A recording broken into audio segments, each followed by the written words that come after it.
Okay, I have no idea which part this is anymore. I'll figure it out. Chapter 4. The evening after the incident at the chapel, Riche was hurrying about the small kitchen of the detached palace. However, she wasn't preparing food. A sweet floral smell attracted the attention of a nearby maid who sneaked up to peek. "My lady, what in the world?" Piles and piles of flowers covered the table. Riche gave them a little awkward chuckle as she plucked the petals off wilting roses. She had asked Elsie and the other maids to buy up as many unsold bouquets as they could from florists across the city. "Sorry for the mess. I'll be sure to clean them up, don't worry." Sure, but that's not why I'm surprised. Rishi hadn't stopped with roses. There were orange gerberas and purple gentians. A mass of pink petals was already simmering on the stove. "Oh, are you going to dye something?" the maid asked, her face lighting up. Rishi smiled at her. "I can't tell you yet, but as soon as I'm finished, all of you will be the first to try it. Of course, I won't force you if you don't want to." "I'd love to help," the astute maid answered. "I'm not sure with what yet, but I'd be happy to." "Thanks." The maid returned to work, surely wondering what Risha could possibly be brewing in the pot. I'm assuming either dye or perfume? Some kind of perfume, maybe? The maid returned to work. Oh, yeah. Okay. The girl seemed confident, but Risha doubted she'd ever guessed what the bottle sitting on the corner of the table contained. She began to clear up the leaves and stems. "Maybe I should let this simmer a bit longer. I'm all done with the petals now." Risha sat down, rechecking a piece of paper containing all the information she had copied from various documents during a morning spent cooped up in the library. The population distribution for the imperial capital of Galkine, the shifts in economic conditions, the state of affairs in surrounding areas, and information detailing merchants and tourists that she sank into thought. "Based on this, I've come up with a deal to offer Mr. Tully, but I'm not completely happy with it." She still had 5 days to go. Her samples should be finished by then, and the information she'd gathered should be enough to assure him of a potential profit and to come up with a way for calculating interest rates and other such things. Although she was sure of her victory, she wasn't satisfied. All of this is publicly available information. She looked again at her writing. The fiancé of the crown prince should know so much more. Rishi felt that keenly while reading the documents. She knew that Arnold had amassed political power as a result of his various feats during the war 3 years prior. The first thing he'd done was allocate reparations from other countries to purchase products from rural areas for a huge lump sum. Although Galkine had won the war, the victory was only felt by an elite few. The soldiers who fought, the blacksmiths who forged their swords, and the apothecaries who had made medicines for the front lines had all lost their jobs. Many of them sought work in the city, and when there were none to be found, they lived in the slums. Oh, that sucks. It freaking sucks. Meanwhile, the countryside had suffered from a labor shortage even during the war. There was no money to pay the wages of the men returning from battle, and the population continued to decline. Productivity in farming and fishing villages went down, heralding a huge spike in food prices nationwide. Arnold had been taking measures to prevent that. He used reparation funds to buy up crops and seafood. Once these industries were flush with cash, the jobless workers would begin to return to the countryside. According to the recent tribal permit records Riche had pored over, the strategy seemed to be working. The majority of permits had been granted to those traveling to the countryside to farm and for other similar reasons. People were returning home to find jobs. The supplies Arnold had bought up were offered to the destitutes at subsidized prices, filling their bellies. He'd invested a huge chunk of his own wealth in his scheme, and to show for it, he had Galkine's increased productivity and rising birth rates. That meant an increase in tax yields and morale. So essentially, because after the war, he tried to help out after things went to hell for most of the people, essentially. So essentially, he's a good guy. I still wonder what the heck causes the war that we're going to be having in like 5 years. Something has to happen, but the only thing I could possibly think of is something happening to Riche, which causes him to go into a rampage because of that, but that makes no sense because she gets killed in every single time the war happens, so it can't be that because there would be a double of her in this timeline, which makes no sense. And as far as we know, it's not possible. Rishi had learned all this solely from the documentation. This is the sort of thing you'd never learn from living outside of Galkine. The scene from the previous evening continued to play back in her mind. Now how Arnold had said, "You don't need to be resolute in becoming my wife." What did that even mean? She couldn't bring herself to ask him. The look on his face was too dissolute and too familiar. That was exactly how he looked when he killed me. There were so many things she wanted to know, but she held her tongue as he walked away. All she could do was replay the night over and over, remembering how he kissed her. Riche flinched at the memory, pressing her forehead to the table. There wasn't any deep meaning in that. How could there be? She had to stop thinking about this. She had far more pressing matters to attend to. Riche squeezed her eyes shut and stood up, giving her cheeks a light pat and shifting her focus back to what was important. First things first. On to the next step. I need to finish this. She took the pot off the stove, straining the boiled petals from the liquid, letting them cool down as she read it in another pot. Once the petals were no longer scalding hot, she wrapped them in a cloth and wrung them out. Next, she picked up the glass bottle on the table. Inside was a clear, viscous liquid from the sap of a common tree. She mixed it together with a flour dye, taking care not to form bubbles. Once it was a uniform color, she poured the liquid back onto the bottle, rocking it from side to side to settle it. That gave her a small vial of deep pink. Is she making a dye for something? Riche opened another glass bottle, dipping a small prepared brush inside. The contents were a milky color made by mixing the sap of various herbs. Carefully, she smoothed the mixture over her nails. On top of that, she painted on the pink color, making sure there were no bumps. Is she making fingernail polish? Yeah, that would definitely get the interest of women around the world. Because who knows if it's, it already exists. 10 seconds later, the liquid began to feel hot. She waited several minutes, being careful not to do anything with her fingers. When she finally touched her nails, she found the lacquer glossy and hard. It set just as she was hoping. Perfect. Riche gazed at her rose-colored nails with satisfaction. The hardened sap shone like gems on her fingertips. This was a substance Riche had invented during her life as an apothecary. She'd used this concoction to strengthen the cracked nails of the injured. It was made of the sap of the common colony tree, mixed with 3 kinds of crushed herbs. The lacquer solidified in just a few minutes. I need to experiment with other flowers to make sure the colors come out, and how well they harden, she was thinking to herself when Elsie appeared. My lady, I thought I told you to take a break. She had been checking on Riche all day, and was thoroughly displeased to find her still in the kitchen. I'll make you some tea, then you should sit down. She stopped, apparently having noticed Riche's nails.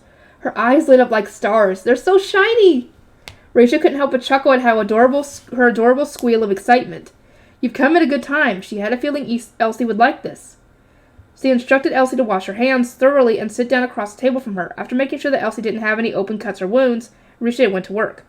She dipped the brush into the milky white liquid, explaining how it worked as she painted Elsie's nails. In a country far to the east, they have a culture of dyeing their nails with flowers. If we use this strengthening ointment for your nails below the pigment, the dye should last for a while, even with your cleaning duties. Curious, Elsie asked, do you mean it makes your nails stronger? Mine break so easily. This should help with that. But the best remedy for brittle nails is to eat balanced meals rich in plenty of meat, fish, and legumes. Nails are a part of your skin. That's what's good for your skin is good for your nails. Meat, fish, and legumes, Elsie muttered. I'll remember that. My family is poor, but I have my wages now. You mentioned your family has fallen on hard times. Elsie nodded. Even when we do buy meat and vegetables, it's only enough to feed my younger brother and sister. Riche had learned about Elsie's family back before Elsie was her maid, when she'd mentioned why she needed this job so badly. It was all for their sake. I know the capital city contains slums. One of the nights from our journey mentioned it after the bandit attack. He told me it was from a poor district. Riche painted more base color onto Elsie's nails. Doubtless Arnold's measures aren't enough to save everyone. His policies have been so unpopular, some people have tried to block them. Having finished the base color, Riche brought out the dyed sap polish. Elsie was transfixed, letting out a little coo of admiration as she watched. It's so beautiful. I've never seen anything so glossy and pretty. Elsie liked dressing up. She seemed to enjoy choosing Riche's gowns and doing her hair. She was so deft with her hands that she'd likely be excellent at applying polish on her own. Riche said, I only have pink right now, but tell me what your favorite color is. I'll give you the bottle when it's finished. Oh, no, I couldn't possibly accept something so lovely. On the contrary, Riche said, you should most certainly accept for my sake, too. Seeing all of you wear my creation will make me happy. And good advertisement, too. My lady, Riche let out a breath of relief as she finished with Elsie's right hand. Mistakes with the polish were hard to fix. What color would you like? We could do the pale blue of forget-me-nots, or yellow of sunflowers, or also red, orange, pink, or purple. Your skin is so pale, I'm sure any color will look good on you. Elsie gazed at Riche and wondered, oh... Tears welled in her eyes. Elsie, what's wrong? Are you hurt? Riche panicked a little. Did she have a cut that Riche hadn't missed? It wouldn't be good for the liquid to seep in. Elsie shook her head. No, it's just... She blinked away her tears, stemming at the drip of the pearl-like drops. I've never worn something so pretty before. She couldn't seem to hold herself back. My siblings always came first. Whenever money we got was spent on essentials. Her quiet voice was strangled down to a whisper. I've never had anything to dress my hair, and my clothes have always been worn hand-me-downs from the boys. This maid's uniform is the first thing I've had that's mine. Riche remembered just how upset Elsie had been over her dress getting stained at their first meeting. I was overjoyed to officially receive this uniform when you took me into your employ. I never thought I'd actually be allowed to wear something so beautiful of my own. Oh, poor thing. I want to hug her. Elsie wiped her tears away with the back of her hand. I'm happy, my lady, I promise. I don't even know how to tell you how happy. Oh, Elsie. Riche gently patted the girl's head. I'm so happy, Elsie sobbed louder. Right then, Riche understood what it meant that all her maids were working for their family's sake. No doubt they were like Elsie, pushing aside their dreams and aspirations. Thanks to the insights from my current life, I now know what this business deal with Arya has been lacking. On the day of Riche's deadline, Tully and 4 other managers assembled in the main palace's parlor. All of them were people she had remembered fondly from her previous lives. She sat across from them, outlining her business idea. Women use this product to decorate their nails, Riche suggested as the 7 maids arrayed behind her. They each wore different colors of polish, from pink to bright blue to light green, all glossy and vibrant. I have written down a brief summary of Galkine's economic situation. Many common families have money to spend, but beauty products are very dear. Gowns and jewels are out of their reach, but my polish won't be. She presented the document to Tully. The names of the ingredients were redacted, but she included their individual costs and the retail price for the finished product. Pulling out another document, she said, This is a transcript of visitors to the city. As you can see, many are men in the prime of their lives. Tully squinted down at the paper. Right you are, and I presume these fellows have homes and families to return to. My product will make the perfect gift, Riche assured him. The bottles are small and compact. That meant they would be easy to distribute abroad as well, perfect for a company like Arya, which made most of its sales in storefronts. So, what do you think, Mr. Tully? Tully didn't take his eyes off Riche as he spoke to his managers. Chester, Melvin, Neil, Russell, what are your thoughts? In turn, each offered his opinion. I think it's sound. I don't know if I trust her cost analysis, but I foresee no problems with mass production. A bottle would sell for about 2,000 gold? That'd be quite the profit. She must be using flowers for the dyes. If they're rare or regional, then we'll need to add an import tax for other countries. Uncouth the lot of you, Tully pressed his brow and shrugged in exasperation. Is it only about cost and profits to you? Then what do you think, sir? Do I have to spell it out? We need to go to the consumer. Tully turned his customer service smile on the girls arrayed behind Riche. My dears, what are your opinions on your nails? Tully had a devilish smile, and as he turned in on her maids, Riche solemnly prayed that all of them could see through it, and every other good-for-nothing man who'd tried the same for that matter. The girls hesitated, a bit flushed, and spoke cautiously. We have to look at our hands a lot while we work. It helps my morale being able to look down and see such pretty nails. I feel like they're helping me do a better job, another maid giggled. I know that's silly, but it's hard to paint both hands on our own, so we help each other. It's fun. We were even talking about how we'd like to try our hand at doing little designs when we get a little bit better at it. Elsie, ever shy, added her opinion last. I love it. It makes me so happy. Her nails were a coral red from the Gerberas. When Riche had asked which shade you wanted, Elsie didn't even hesitate in answering, the same as your hair, my lady. See, what did I tell you? Tully leaned back in his chair. The looks on their faces alone tells me this product will be a hit. Production costs be damned. Does that mean Lady Riche passes your test, boss? Tully's eyes took on a dangerous glint. Now that's a completely different question. The maids murmured among one another, confused at the sudden change in his demeanor. Tully picked up the documents Riche had laid down on the table, glancing back over them. Production cost involves an array of factors, not just the price of ingredients or whether it can be mass-produced. Yes, that's true, one of his men agreed. That demand for this product will be high. It's unique. If I'd invented this, I would have jacked up the price and sold it to aristocrats. Tully watched Riche with an openly searching gaze. I'm sure the thought occurred to you, my lady, so my question is, what are your motives?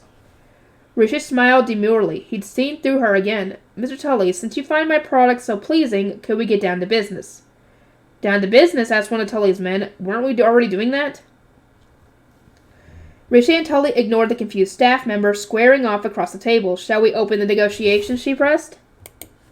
The maids took their leave. The only people remaining were Riche, the trading company representatives, and Riche's guards. The air was tense. Tully's staff exchanged uncomfortable looks.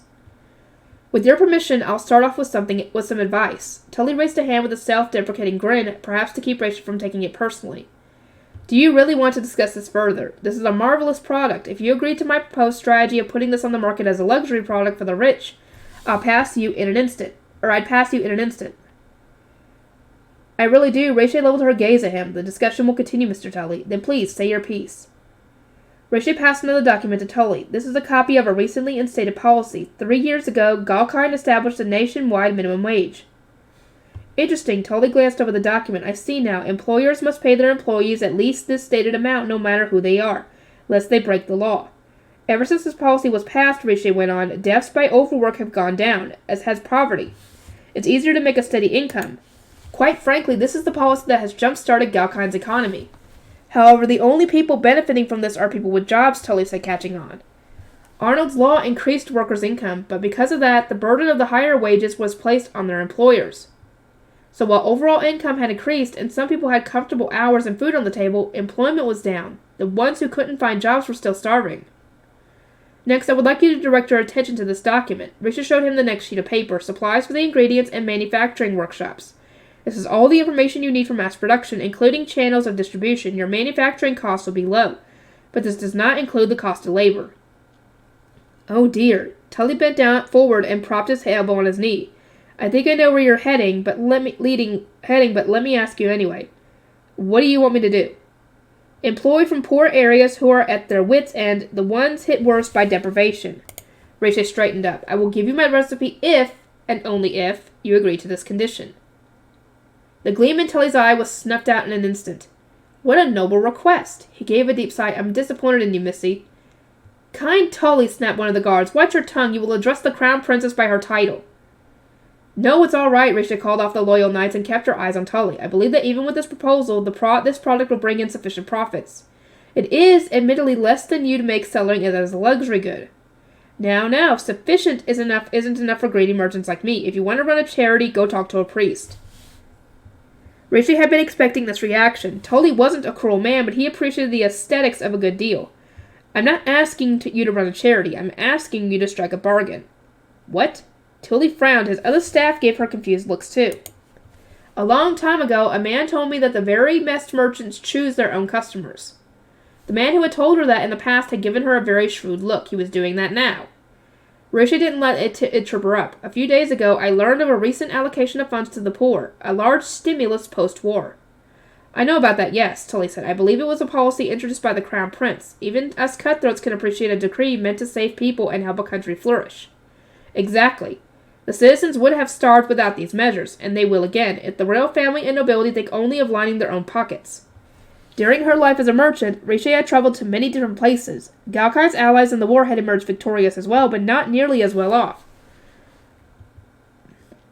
Some of them were even worse off than countries on the losing side, which is not a good thing. When spending goes down, the economy stagnates. When that happens, workers have nowhere to work and grow poor again. If the cycle continues, even the wealthiest families will be destined for collapse. They live off the taxes their citizens provide, after all. Tully gave a dry laugh. You're trying to tell me that the country can't become rich if they hoard all their wealth in one place. That wealth should be redistributed. No, I prefer to think of it in a different way, Risha said, and then she smiled. I dare say you'd agree. Let us not choose our customers, but rather create our customers with our very own hands. Tully sucked in a breath, his eyes widening. She had him now. Most merchants still see those in poverty as potential customers, right? They can't afford anything besides basic necessities, after all. Elsie had told Riche exactly that the other day, but I'd like you to imagine for a moment, what would the market look like if all these people found jobs tomorrow and they no longer had to scrape by? They would be able to earn money, they'd be able to buy products, and they'd be able to pay taxes, which means that the wealthy still get their money, the people on the bottom get their money to buy food and stuff. It works out for everybody. All of those people would become potential customers. By increasing your customer base, you'll sell even more than before. That kind of cycle is self-sustaining. Risha drew a circle in the air with her index finger and her smile grew. That in turn will mean great things for the products that the Aria Trading Company has to offer, would it not? By expanding your customer base, your company will be raking in the highest profits possible. Tully, who had been eyeing her coldly, suddenly burst into a full-belly laugh. Ha, I like it a lot. You're not suggesting I picked my customers so much as raised them from the ground up. The profits may be modest at first, but the growth will be exponential. As a result, Gakkai's revenue will increase as well, and as I am the future empress, this concerns me. She'd said it quite bluntly, but she was being honest.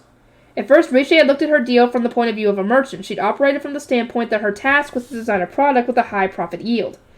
However, once she learned of the policy Arnold had put into place, she had doubts about her plan.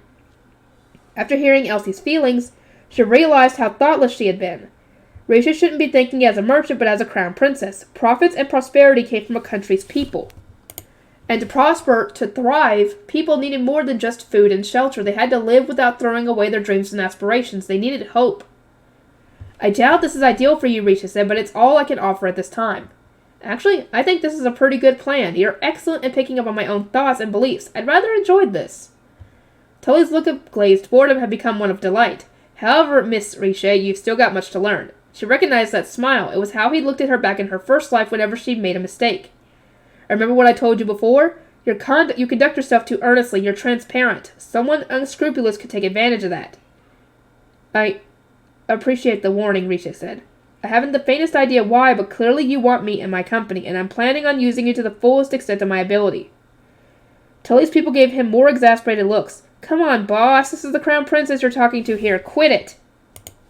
His lips curled, sly and savoring. So what will you do? I can poke 100 holes in this deal you're offering me. I bet you'd come up with something even better if I reject it. Riche closed her eyes for a breath. Oh?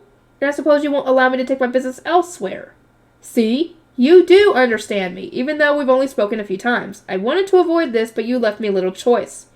Riche turned over her final document. What have you got for me this? Tully's eyes went wide and his back straightened. What is it, boss? Shock was written all over his face. His aloof affection evaporated, and panic threading his voice. Miss Riche, how the hell do you know about this? Apologies. I admit I took the liberty of investigating you in my own way. The truth was that Riche had seen it with her very own eyes, but she couldn't say that. As I have written here, I am currently in the process of cultivating some rare herbs. Together they can be used to make a medicine that hails from the country of Renoir to the east. A knight who accompanied Riche to her work in the garden gave her wondering looks. Riche nodded gravely. Mr. Tully, do you recognize the symptoms of this disease? This is what Arya is... He trailed off. Riche knew Arya Tully very well. She was Kane Tully's only living family member. Right about now, she would be a bright and happy 10-year-old girl. Her character was slightly more scrupulous than her older brothers, but she was no less curious. Fitting for the namesake of the trading company, he loved her dearly, and that was why he was gathering information from every corner of the world. Exactly. This medicine will cure your sister's disease. Arya had struggled with respiratory infections since she was very young. Riche had seen it happen in her previous lives. Her older brother traveled the world, peddling his wares as he searched for a way to cure her. Tully's breaths were ragged, his voice hoarse. I suppose I shouldn't be surprised that you know of Arya's illness. I speak to doctors wherever I go. But how do you know about herbal medicine from Renoir? The eastern country of Renoir had its own tradition of herbalism that went back centuries. Doctors from all over the world traveled there hoping to gain their knowledge, but it was fiercely guarded. Having spent a life working for Tully, Riche knew he was among one of the supplicants denied access. The apothecary who served my family came from Renoir. She taught me herbalism. That, specifically, was a lie, but Riche did know as an herbalist from Renoir. Before meeting her, Renoir had been entirely self-taught. Her education went in bounds after that. One of the things she'd learned was the medicine she was offering Tully now. I did a little bit of digging into Miss Arya's symptoms. If she takes this medicine for a year, she will make a full recovery. Why should I believe you? Tully snorted. You're not a doctor or an apothecary. Sort of. Riche had anticipated this, so she'd taken measures a week ago. She turned her attention to Tully's staff. Gentlemen, what do you think? You've already had a sample. Tully's men looked momentarily shocked. Do you mean the stuff we took the morning after you drank us under the table? Yes, that's what I'm referring to. The night 1 week prior, when she'd followed those men to the inn and challenged them, knowing she would be the only one sitting sober when Tully arrived. On her way out, she had given Tully packets of medicine, saying, when your employees wake up tomorrow, be sure to give them this. It was, of course, a hangover cure. Well, when I woke up, I felt pretty bad, but the medicine helped for sure. Riche nodded. It has a number of effects. It swiftly expels alcohol from your blood and reduces inflammation to the stomach. I made it myself. You did? Tully's staff stared at her with matched looks of shocked admiration. Riche hadn't chosen the drinking game by chance. By giving them an opportunity to try her medicine in advance, she'd hoped to increase her credibility in Tully's eyes, to convince him to take a chance on her. I admit I let myself slip into old habits back then, orchestrating things as I did. I fully admit my guilt. She turned back to Tully. You're right, in the end, I can't prove to you this medicine will work, but isn't a little hope better than no hope at all? Tully was silent, pressing a hand against his brow. Become a merchant who can pick their clients, offer values and products that can't be found with anyone else. That's what I say to my employees. Yes, I know. She had taken his lessons to heart. Tully wore an ugly grin. But now the tables are turned, eh, sweetheart? Mr. Tully, we were just bargaining whether I would pick you, but right now you're the one in the position to pick me. Tully sat up tall, staring intensely at her. He was a prideful man, but he'd thrown everything away for the sake of his beloved sister, even for an unsure bet, who was attempting to humble himself before Riche. Please, I'll give you everything I own if that's what it takes, so please, give me... I think you've misunderstood my intentions here, Riche interrupted. I will give you the medicine's recipe for free. What? Tully looked at her with disbelief. And of course I will give you the herbs required to make it. There need not be any contracts or negotiations involved. Don't worry about that at all. Are you kidding me? I was just slithering out of our deal. You're telling me this isn't your trump card? I am using it as a trump card, Risha said, but I would never stoop so low as to hold your sister's health hostage. Tully blinked, thrown completely off as she went on. There is, however, something I would like you to understand. Everyone in the slums cares just as much for their families as you do for yours. There are countless people out there sacrificing their own dreams to ensure that their own younger siblings don't end up sick or malnourished. Rishi clenched both fists as she recalled her conversation with Elsie. I believe that is the country's duty to assist them, but I am just a princess. I am powerless to change anything. What I propose to you is my counter method, however crude. If she were Tully, she would have come up with far broader ventures. If she were Arnold, she'd be able to enact political change, but she was just Princess Riche, nearly anyway, with barely any influence to speak of. I do not see this as turning the tables on you, Mr. Tully. Riche stood and offered him a deep bow. I simply ask you to consider what I've said. Silence stretched inside the parlor. Riche braced herself to be told how naive she is. If this was her previous life as his underling, he never would have allowed her to stake out on her own. Tully stood from his chair. You shouldn't be the one bowing to me, my lady. He dropped to his knees on the floor. Mr. Tully, what are you... I won't insult you by asking you to forgive my insolence. He blew out a breath. It seems that I am the one who has much to learn. There's truly no need. Riche found the sight of her former boss genuflecting to her to be awkward in the extreme. A merchant's job is to enrich everyone, Tully said, stubbornly staying on his knees. And by everyone I mean the merchant who receives the money, the artisan who makes the product, even the customer who felt the urge to spend their money on something they wanted. Somehow, while I was running my mouth, I managed to forget that. Rishi was shocked by his words. I've never considered poor citizens as customers. To be frank, I never considered them at all. Never gave them a second thought. But you're right. Many children are just like my sister. He looked up at Rishi. Your deal to enrich the many rather than the few is admirable and valuable. My sister's medicine aside, I'm ashamed of my own selfish arrogance. Does that mean... He nodded and with all the reverence of a knight pledging himself to his lord and said, I swear on my name as kind Tully, the area trading company will do business with you, my lady, in whatever way you see fit. A wave of relief swept over Rishi, so intense it left her feeling weak. Thank you. Rishi was pleased by how things ended, and she stayed behind in the parlor after Tully and his staff left thinking. I've secured a route for stockpiling goods. I sure am glad I managed to develop a prototype in time. Also, my herb garden is thriving, and the maids are progressing in their studies. It's time to begin the next steps. Suddenly she felt a throbbing pain in her forehead. The medicines weren't off, I see. Taking care of the fields, teaching the maids making ingredients, working on developing the product, she didn't have nearly enough hours in the day, and she'd been pushing herself too hard. She'd spent all the previous night preparing for today's negotiations, foregoing sleep, stretching her body to its limit. I don't have the endurance built up for this lifestyle. She performed a self-examination, making sure she didn't have a cold she could spread, and concluded it was probably just exhaustion. She'd recover with rest. But there's one last thing I need to finish up, she thought, as her guards returned from escorting Tully out. We apologize for keeping you waiting, my lady. We shall escort you back to your chambers now. Rishi smiled, trying to mask her fatigue. Thank you. My lady, are you well? Rishi blinked. Her vision wavered. With her medicine wearing off, she suddenly found herself unable to rise from her chair. Don't fret, just... Would someone summon Elsie for me? Sensing that something was wrong, a guard made haste to do her bidding. Wait, who did you go get? She told you to go get Elsie, not Arnold. This way, sir. Rishi's guard got... Oh, Oliver! guided Oliver, the Crown Prince's attendant, to the parlor. How was her condition? She looked pale, as if just sitting up was difficult for her. My partner Camille is looking after her right now. Who else knows of this? Oliver demanded. Lady Rich's maid at her request. No one else. Good. Okay, he did go get her. And then he went to go get Oliver. Arnold's standing orders were that any unforeseen circumstances involving Riche should be dealt with discreetly with as few people involved as possible to avoid rumors spreading throughout the imperial palace. Especially with Prince Theodore sticking his nose in, Oliver thought. What a mess.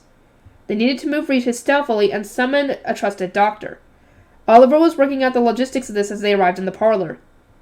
Lady Riche, how are... Oliver's words died in his throat. The guard's eyes went wide as he looked into the room. The parlor was empty. Camille, Elsie, and the unconscious Riche were gone. Sir, what do we do? What do we... Wait, she was already unconscious at this point. Okay. Oliver put a placating hand on the guard's arm. I will report to His Highness at once. Do nothing until we know his orders. Okay, let's see. So, where did they go? Because I'm assuming they were ordered to stay there. Who took them away? Because it wasn't Arnold, because he just sent Oliver over there, so why would he go over there now, instead of going there with them? That evening, Prince Theodore strolled leisurely through the capital. He had snuck out of the castle grounds, as was his habit, with only a single guard. He wore a robe with a low hood, and at a glance, would never have been mistaken for royalty. The disguise was probably overkill, as only the Emperor ever appeared in public. Very few citizens would know the young prince. He only needed to hide his face to slip in and out of the palace grounds. Theodore turned into a narrow alley, a tight squeeze with a large framed guard following behind. This was a sort of road people avoided even during the day. The light of Theodore's lantern illuminated the shabby line of houses. He located the only one with lights on inside, walking up to knock on the door. A voice called out in response, and Theodore's guard stepped forward to open the door. Theodore walked in with a wave of greeting. An elderly man with a hunch bowed deeply to him. We have been awaiting your arrival, Your Highness. Okay, what's going on? Now I'm curious. Why is he out here, and what the heck is going on? Theodore smiled, sitting down in a nearby chair. Dominic, it's been days. I heard that Lena had her child. What wonderful news. All thanks to your support, Your Highness. I'm confused. Oh! Okay. Wait, what? Are you suggesting to kidnap her? Don't be so humble. I help out your people in the slums and you return the favor. It's a reciprocal relationship.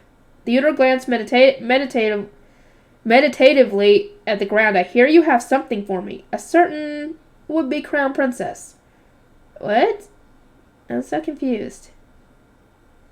Your wishes are command, Your Highness. The palace was continuing the pretense that all was well, but Arnold's knights, aside from his personal guard, were unaccounted for. No doubt they were out searching. Even now my brother acts calm, but all the while he scrambles frantically for his missing fiancée. Where the heck did they take her to Elsie's house? I don't know why, but I'm confused. What would you have us do with the girl? Dominic asked. We could kill her, of course, or sell her off. Your Highness's wishes are command. Oh my god, what the fuck? Theodore, what the heck are you doing? Such reliable service. How novel. Theodore crossed his legs, propping his elbow on his knee as he could rest his chin on his hand. There's no rush. I need to congratulate you all on your flawlessly executed plan. I know it must have been difficult grabbing her from her own palace drawing room. His eyes searched out two figures standing in the shadows. Elsie, Camille, thank you for your hard work. What? What the fuck? Why are you all being awful? Why are you working with him? Probably because he offered to help Elsie's family out if she did what he said. Probably. Oh, never mind. Of course, Your Highness. The petite girl and the broad knight bowed as one. Theodore had known Elsie, Lady Rose Riche's knight, and Camille, one of her guards, for a very long time. The two of them were born and lived in the slums, growing up hungry. I wasn't expecting a chance so soon, said Elsie. She worked herself to the point of collapse, so it was the perfect opportunity to steal her away. Why? Why, Elsie? Why would you betray them? A pause. I have already searched her person, Camille said. She's unarmed, carrying nothing that would aid her in escape. Such work ethic. Theodore glanced at the maid. Elsie, your complexion has improved so much. I'm glad you've been eating better. It's all thanks to you, Your Highness. You're the one who referred me for this job. No need to thank me. It was the perfect opportunity to get one of my supporters close to my brother's fiancé after. Oh, great. That's what's going on. Okay. I thought Elsie was on our side. Oh, that's what I get for trusting people. You did an admirable job winning Reese's trust. I'm appreciative beyond words. Theodore turned his attention to the knight. Comment, well, you've had your work cut out for you, too. My future sister-in-law is such a busy bee. Nothing I couldn't handle. Acting as her guard was the perfect cover. Oh, great. Theodore laughed. You weren't so happy about it when my brother chose you for his personal guard, and flatly refused when I asked for you instead. He said, referring to an incident from a few years ago. Theodore's terrific fuss at not being given his way was known far and wide, but the fact of the night in question was one he'd brought up from the slums himself was not. Who knew that having one of mine in my brother's faction would be so useful? Great. Here we go. Theodore took out a letter bag full of gold coins and tossed it to them. Elsie and Camille bowed as they accepted their payment. Thank you for everything thus far, Theodore said as he let himself out into the fetid alley. Keep up the good work. On his way back to the dark alley, a raggedly dressed boy scampered up. Theo! Hey, Wim, how's the protection detail? Good, I'm going to keep Anna safe until Mom gets home from work. Huh? Theodore ruffled the boy's hair, uncaring that it was matted and filthy. What a good big brother you are, but it's late enough that the mission should probably continue with the two of you tucked in for the night. What? But I want to stay up and see Mom when she gets home, Wim wailed. It's important for big brothers to make sure their little sisters get enough rest, right? The boy's face scrunched as he thought it over before he nodded. Okay, if you say so, then I'll continue my duties from bed. Good night, Theo. I can't tell if Theo's trying to do anything good or not. Yes, he's kind of going against his brother, but I still don't get his end game here. He seems to like the people from he seems to care about the people from the slums as long as they do what he says, but I don't know. Good night, sweet dreams. Theodore watched until the boy was out of sight. He shook his head ruefully. A big brother's job, eh? As if my brother would have done that for me. Theodore's guard only responded with, Your Highness. At this, Theodore just shrugged. He first visited the slums when he was very young, still holding hands with his mother. She'd done charity work here in the imperial capital's refuse pile where people who didn't matter were swallowed whole by debt and poverty. Brother sees me the same way he does the people who live here. He pretends to care because he can't make me go away, but deep down he doesn't give a damn. That's all I am to him, a duty. Theodore kept his eyes on the pavement, but now I've launched my counterattack, dear brother. I wonder how long I'll have to wait for you to lavish me with your attention. How is your plan going to cause him to give you attention by kidnapping his fiancée? He asked her to be his fiancée for a reason. He became enamored with her. Okay, whatever. In a small, dingy back room, Riche fought to stay conscious. As far as she could tell, she'd been brought to the outskirts of the capital and locked away in what appeared to be a storage room. There was a window, but she was on the third floor. She heard a few people moving on the other side of the door, most likely potential posted guards. Riche sat in one corner, fighting her wavering vision, sluggish body, and aching head. At long last, a distraction arrived. Hey, sister, how does it feel knowing you've been betrayed by your maid and guard? Prince Theodore, Riche acknowledged, letting out a sigh. At last, the person she'd been waiting for made his entrance. Theodore cheerfully smiled down at her from the door. So sad, and after you traded that girl so lovingly. Elsie told me all about your scheme to get the maids doing their job faster. Even the officials are talking about you and your system. Apparently, it's going to fix the palace's staffing problem. My brother's brilliant bride, here to solve all his administrative issues. The smile dropped off his beautiful face. You're valuable to him. Her thoughts hazy, Riche managed to ask, Why do this? To make my brother angry, of course. That's it? Theodore's voice was unwavering as he spoke. Skilled knights, brilliant attendants, a bride who's reforming the palace. My brother sees value and excellence in nothing else. I am so far beneath his notice that he doesn't even bother to hate me. I decided to change that. I want him to loathe me down to his core. Wait, what the fuck is wrong with you, dude? You want your brother to hate you. Well, I guess any attention from your brother is okay at this point, even if it's hate. Riche realized something then. Until now, she'd been operating under the assumption that Theodore schemed to undermine his brother because he disliked him. She'd made a terrible error. Oh, yeah. My brother doesn't even look at me, you know, Theodore said, chuckling. No matter what I do, he won't give me the time of day. He only bothered to acknowledge I was alive when I approached you. I'd far rather be looked at as an annoyance than nothing at all. Theodore's whole body was quivering, not out of fear, but excitement. While he's mad at me, he's thinking of me. It's such a relief, knowing that he considers me even a little. Riche watched his fuzzy figure from her seat on the floor as he continued to laugh. Fighting through her nausea and headache, Riche smiled at him. You're lying. What? Theodore's face twisted so briefly that Riche would have missed if she hadn't been watching closely.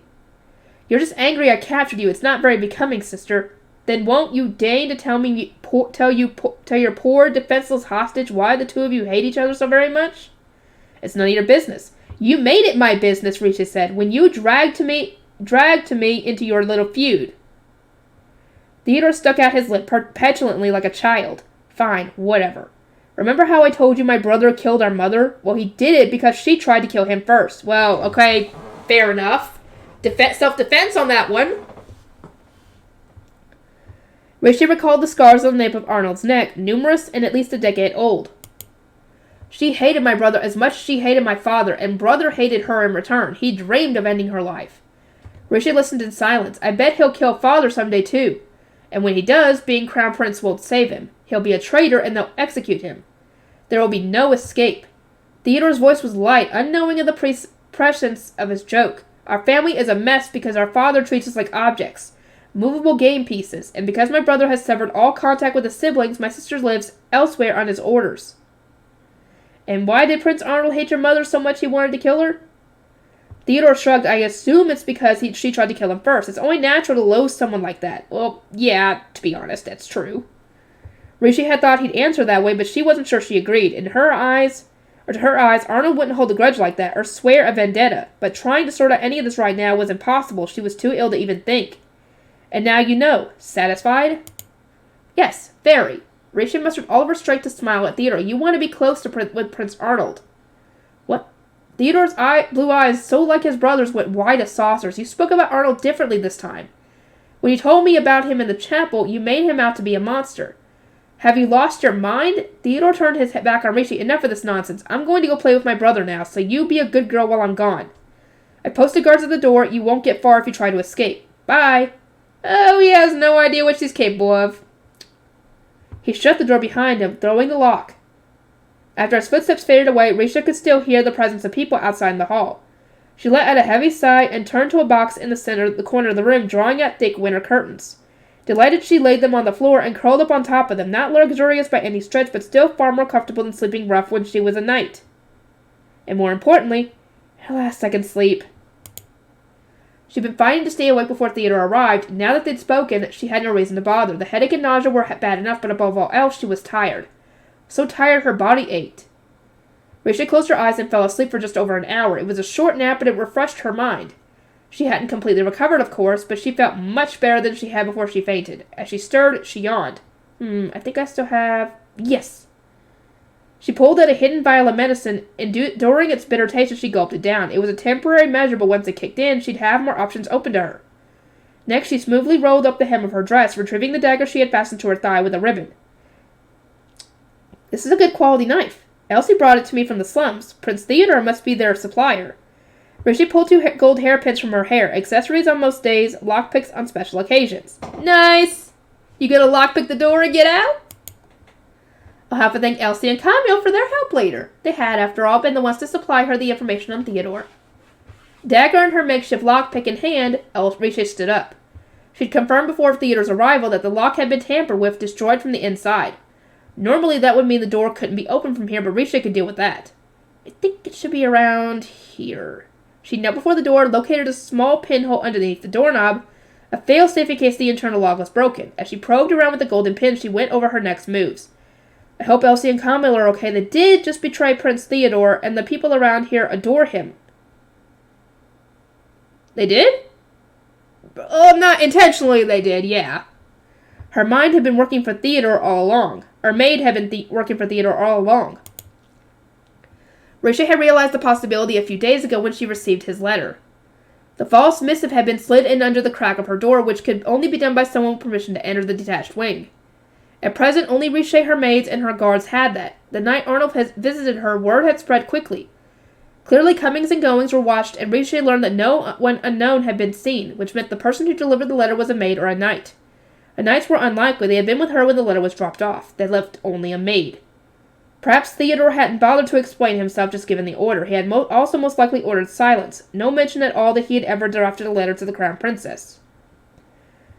Reluctantly, Riche began investigating her maids during the hour she spent making the nail polish. She looked at their backgrounds, searching for criminal records of anyone close to them. Among her maids, just one of them had any sort of shady business history. Elsie. Oh, so she knew! She knew before all this. Okay, so she was kind of suspicious anyway. All the new maids were from poor families, but Elsie was the only one who had grown up in the slums. Her character reference for her job had been offered by a church in the district. Nothing so strange in a poor girl being sponsored by a charity, but something about it still felt off to Riche. She needed answers. She needed proof. Thus, she'd asked the knights to summon her when she felt unwell. That would be the moment Elsie would show her hand. But the second Elsie came into the parlor, she burst into tears, saying, "Please don't worry, my lady. I'll protect you no matter what happens. I promise. I promise." Her small body trembled as she resolved herself to betray her patron. What Riche had not been anticipating was a knight to say much the same thing. "Lady Riche, I swear I will protect you as well. I was truly touched by your plan to help the slums. Elsie and I will deliver you to a doctor." He was one of the knights who had been paralyzed by poison during the Baron attack on their journey to Galkind. Riche knew from Arnold that he was from the slums and that he had struggled night and day to become a knight. "Elsie, I don't care what kind of punishment he might inflict on us. We shall save Lady Riche." "Yes, stay here, my lady. No, wait, I have a request," Riche cut in. "If Prince Theodore has ordered you to do something to me, I want you to do it. Obey him." "Why?" they asked in tandem. Okay, so they knew. They didn't deny it, essentially.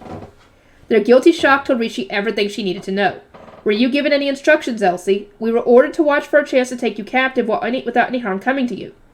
A strange order, Riche thought then. "I'm so sorry, my lady. Punish me any way you see fit." "My lady, I cannot say the same for myself, but Elsie has done no wrong. Due to her situation at home, she cannot afford to disobey Prince Theodore's commands." Camille wore a pained look on his face. Okay, so they were in on this the whole time. Okay. "Prince Theodore personally supports the slums, and everyone who lives there would likely do whatever it was he asked of them.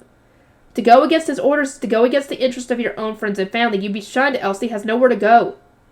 "But Camille, that goes for you as well," Elsie cried. "I'm a knight. I no longer live in that district, and obeying this particular order would be a serious crime against our future princess."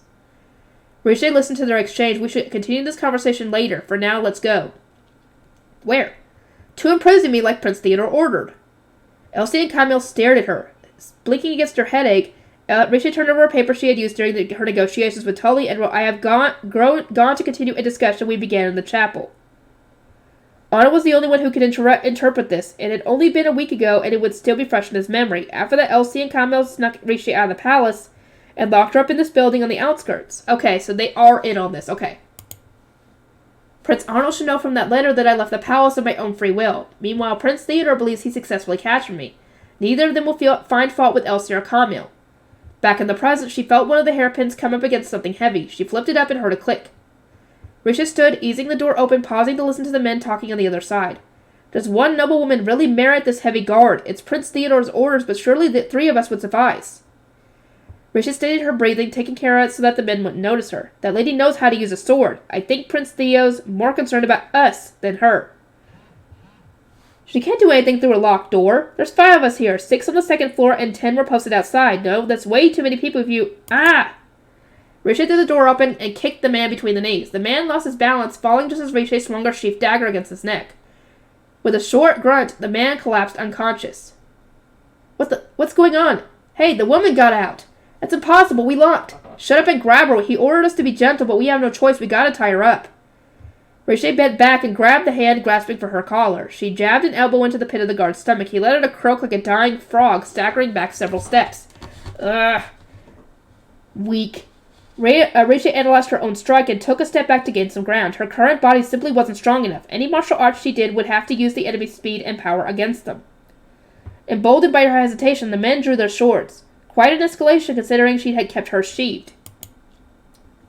"Let me pass," she said. "Be careful," one of the guards warned. "This lady's tougher than she looks." "Don't be stupid," snapped another. "It's 4 against 1. She can't fight us all at once." Riche's request was polite, but they appeared unwilling to accede to it. On the contrary, they were planning a coordinated attack. A stupid strategy in such a narrow hallway.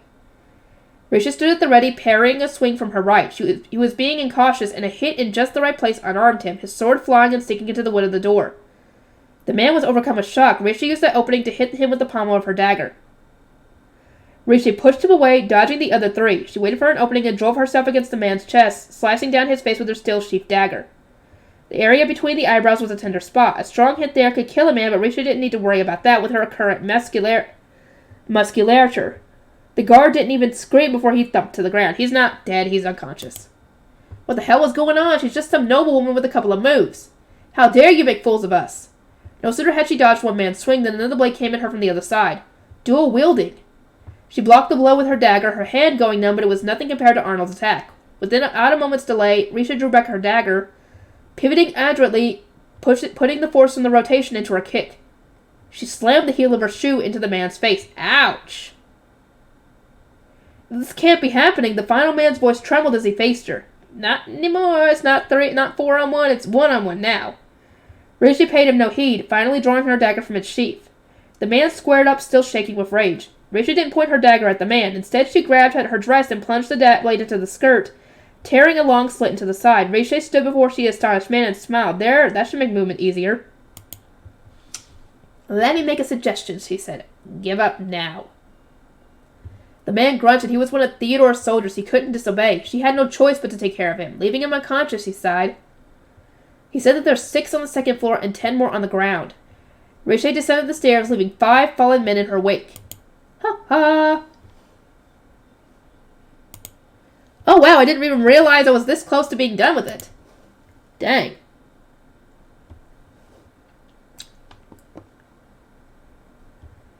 Do I want to continue, or do I want to wait and do the next one?